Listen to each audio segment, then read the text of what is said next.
A convoy arrives in Washington, D.C. at the end of a 13-state U.S. tour. On board, a poet whose innocent son was killed by a drugs cartel in Mexico. He calls the U.S. and Mexico government's war on drugs a failure.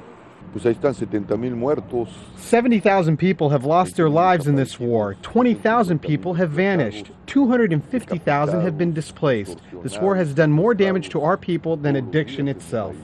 Also traveling with the Caravan for Peace, Teresa Carmona, whose son Joaquim was killed in Mexico City.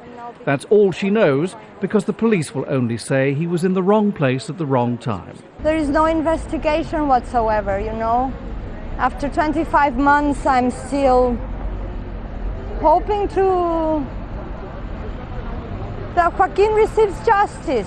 There's been a war on drugs since the 1970s, when President Richard Nixon was the first to coin the phrase.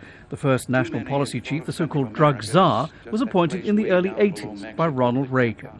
The US is committing $25 billion to the war on drugs in 2012, but evidence suggests over the past 30 years, demand for drugs has boosted supply, driven down prices, and sparked armed conflict among drugs gangs in the US and especially Mexico, where cartels now control 90% of all the illicit drugs entering the US.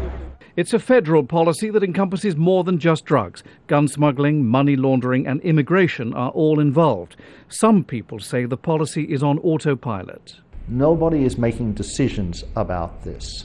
US attorneys continue to prosecute large numbers of people for quite minor participation in drug importing. At the Caravan, they're in favor of legalizing drugs and regulating their distribution, just like alcohol. I don't think it's a tall order at all. It's just getting the information to the people so that they can make our leaders, our politicians, change our policies. That's unlikely to be anytime soon. The issue of drugs hasn't so far cropped up in this year's presidential election campaign.